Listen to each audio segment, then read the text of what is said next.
হজ করতে যাচ্ছ, উমরা করতে যাচ্ছ, তোমার প্রতিবেশীর খবর নাই, তোমার পাশের মানুষগুলোর খবর নাই, তোমার কতগুলো আত্মীয় স্বজন তারা না খেয়ে দিন উজাড় করে, আর তোমার মসজিদে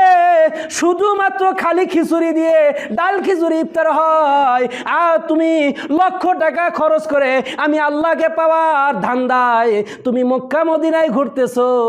এই মক্কা মদিনায় ঘোরার দরকার নাই মুসলমান, তুমি বাড়িতে ফিরে যাও, তোমার প্রতিবেশী মসজিদগুলোতে